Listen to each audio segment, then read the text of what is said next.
Hello, I'm Cassia Faye Hayden. Welcome to my channel.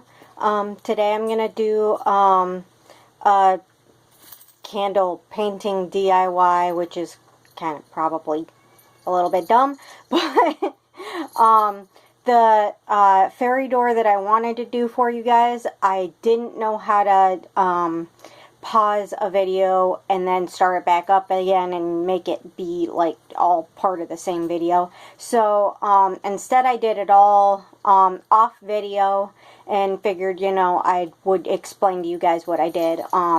So the fairy door that I got in my haul last week, you know, that was this side of the door. It had the slats on both sides and the wreath and the little door handle. So I chipped all of the slats off and the door handle and the wreath, and then I painted the bow that was on the wreath with some light purple paint. I don't have that out right now, but I believe it's Martha Stewart brand, if I remember correctly. It might be folk art, I don't remember, but all that stuff's actually in my craft room. Hi, Faye. But it's a very pretty color of paint. I use all metallic paints because I like how they shimmer and shine. If they're not metallic, then they're pearlized, which is pretty much the same thing. But so I painted the bow with the light purple paint, and then I removed all of the berries as well, and I painted those like a grape purple. And then, hi Faye. Faye wants to say hi. And then after that, I flipped the door over and I painted the base of it purple, like a dark purple. And then once that dried, I put like one of those metal things on the bottom. I don't really know what they're for or what they're called, but I see them on a lot of fancy doors. So I added that because I thought it would look cool. Hi, Merlin. And then because I didn't like how the slats kind of stuck out on the original version of the door, I decided to just kind of outline them onto the front of this one, and then just kind of painted the outline. I outlined with a pencil first, and then painted the outline with the same light purple that I used on the bow. I don't know if you can see. It actually came out pretty nice, despite the fact that it's pretty stiff. But honestly, I kind of like it stiff because, you know, it's going to be outside. So, and then I made sure that I outlined only part of the slat on the top because it makes it look more realistic. The reason why most doors actually have the slats smaller on the top than on the bottom is because they want to make the placement of the door handle cohesive with the outline of the slats, because if they made the slats on the top bigger, then the door handle would be way down here, or if they didn't make it level with the slats, it would look funny. So that's why when people make doors, they make the slats on the top shorter than the slats on the bottom, if you guys were wondering that. But it makes it flow better, makes it look nicer, more OCD, I guess. So then obviously once that dried, I glued the door handle, the little gem door handle, back on, and then I pieced the wreath back together, glued that fairly well, and then it wasn't glued on very well on the original version. It was just like it had one piece of glue right here holding it on, and I wanted it more secure than that. So I just kind of like, I glued here and here and here underneath the bow. I glued the bow pretty well. I glued right here and here. And then I took it outside and sprayed the living hell out of it for 3 rounds of spray with my gloss paint sealer. That is Aleene's gloss spray finish. If you're looking for something like that, it's the only spray finish that I've found that doesn't leave the product ending up with a milky finish. It's the only one I've actually liked. And you can find it at Meijer, you can find it at Walmart, you can find it at craft stores. It's a really, really good brand. So, if you do a lot of ceramics, that is the best sealer to use. And then I put the string back on. So, it's all finished. I give you a closer look what it looks like. It's pretty nice, huh? Did a good job. But that's going to go on the front of my door since I can't paint my door because I rent. So right underneath, hanging underneath my wreath. One of these days I'll go around and show you my wreath, but right now it's got fall stuff on it, like the dollar store clippies that you stick on things, because I figured I love my wreath as is, why not just clip the clippies on there and then I can take them off later and, you know, go with the same wreath almost all year round except for Christmas, because, you know, you gotta have a Christmas wreath. Christmas wreaths have to be Christmassy. They kind of have to. But anyway, I'm gonna get started on the candle DIY. Just thought you guys might want to know how I did my little fairy door, my witch door. Before I get to the candles, I want to tell you guys, people buy palettes from craft stores, from all kinds of different places that are a freaking waste of money. Because, I mean, you buy it and it's really may not be that expensive, but still, you can use a recycled butter lid for free, and you're saving the planet while you do it. So, and you know, when it gets too full of paint, like this one, like a few days ago, was completely covered in paint.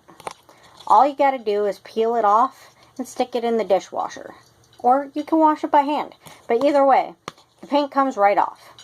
And it's reusable. I've got a few of them in case, like, I don't have the one that I was using clean before I need to start another project. But butter lids. If you're not saving them for Tupperware, which I actually do, and really any container lid will work, honestly. And these little lips here are perfect for when you have, like, paint stuck to your brush and you just want to wipe it off there. Perfect. You don't get that on painting palettes. There is no spot to do that on painting palettes. You know, I mean, it's perfect. So, you don't want to waste the money on painting palettes. You want to help the environment a little bit by recycling something that would otherwise be thrown away. Or you find that your container lids, your reused, repurposed container lids are missing bottoms. Rather than throwing it away, use it as a painting palette. It works. It works really well. But anyway, let's get started. So I've got here, where is it? Sequin Black from Folk Art.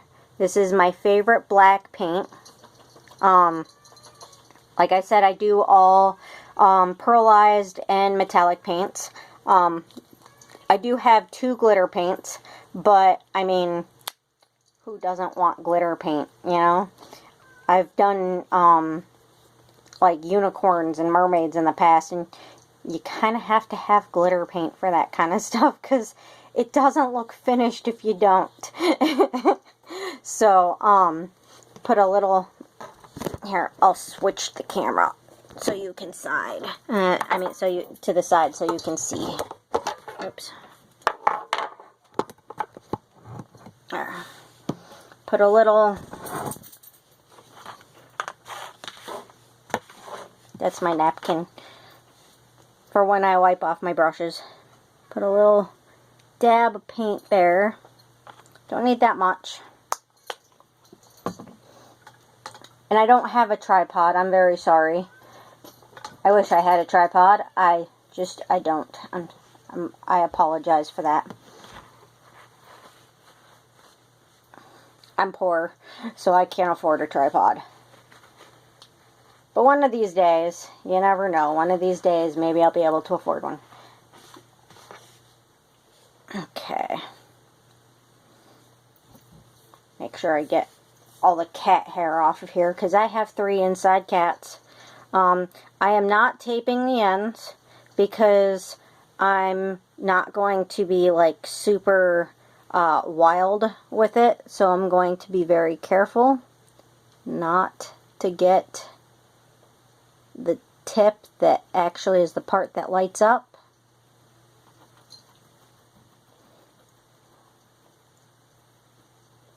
Which is very easy if you just dab around it. And if you ever need more paint, you can always squirt more on there. Yes, Sam, I said squirt. You can laugh with me about it later.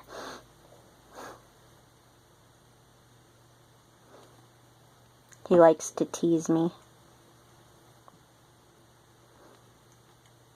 Sam is my my sweetheart, so in case you guys were wondering, he's my honey buns.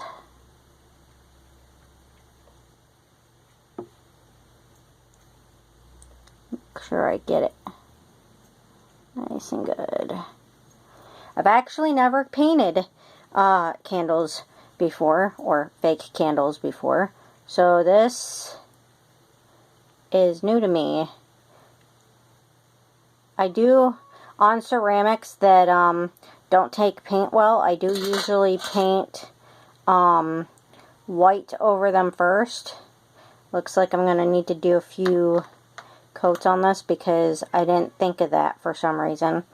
That maybe I might need to primer it with white first. But that's okay. It's okay. We can do extra coats. It may be a small bottle of paint, but it lasts quite a while. And, you know, it's only $4 a bottle. I know, right? People are like, why are you so obsessed with your paint? Why are you always worried about running out? Well, because it's $4 a bottle. That's why. $4 a bottle may not be a lot, but when it's a bottle that small,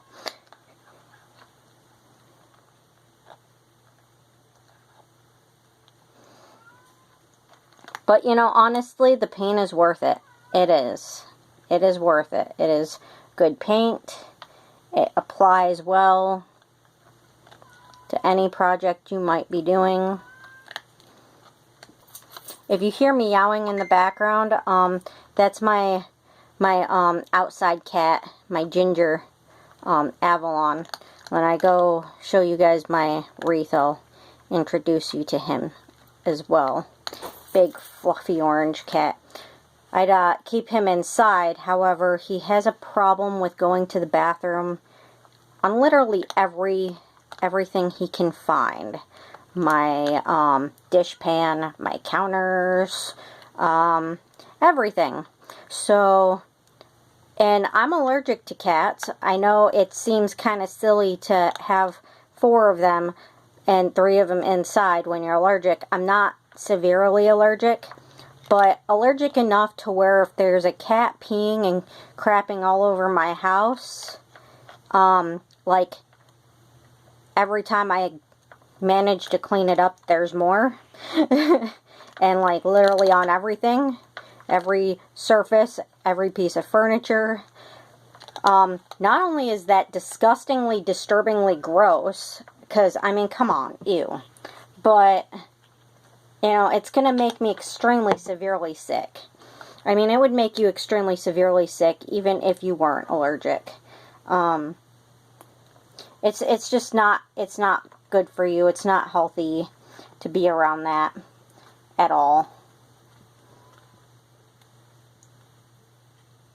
Taking the dried paint off my bottle. Off. Now it's stuck to my finger. There we go. And then, you know, it's just gross, you know, it's just gross. So, you know, I kind of want to keep that out of my house, and people keep getting mad at me because he lives outside, and I have to chain him up, because, my neighbors keep trying to take him, because the people who had him before me, before I had him, they burned his face off, his lips off with a curling iron. And they're the same people who took him the last time he was kidnapped for more than just a day. And when they kidnapped him the last time, he was gone for several months.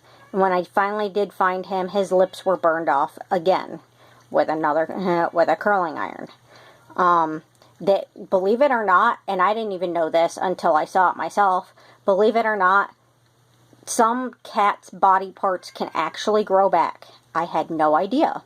Because, you know, when you go to the vet, and, you know, you have things removed, they don't really seem to grow back. So I would have never even thought that it was even possible. But, so, I mean, yeah, so cats' lips, if something like that happens, they grow back. I had him for 6 months before he disappeared from my yard, out of my yard around my birthday last year. And it took those whole 6 months for his lips to fully grow back. And then they took him. They just took him right out of my yard. And about spring this year, I found him again and brought him back home, brought him in the house temporarily until I could get him a cat house and a chain so that people wouldn't take him again. And people have tried since then. So I've actually had to put padlocks on his chain to make sure people don't, like, kidnap him. Which is pretty ridiculous that you should have to padlock your cat. I'm going to set this one aside for a bit to dry, because that side isn't dry yet, so I need to hold that side to do the other end. But anyway, so that's kind of part of the situation with him. The whole point of putting the chain on him is like so that people can't, because it's really not like, oh, they're not going to be able to take him now, because, you know, you could just take the harness off of him, but but it's like, you know, they try, my not my landlord, but my office manager, who actually knew that he had been kidnapped and knew who took him, and knew that he, Ash, sorry, my cat knocked over my camera, knew that he was, my ESA, well, one of my ESAs, and that he was registered as ESA and in the office as one of my cats.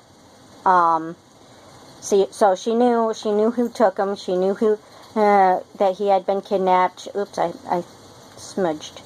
She knew that he was being mutilated, and she lied and covered it up. And had I known who had been the person that had done that to him,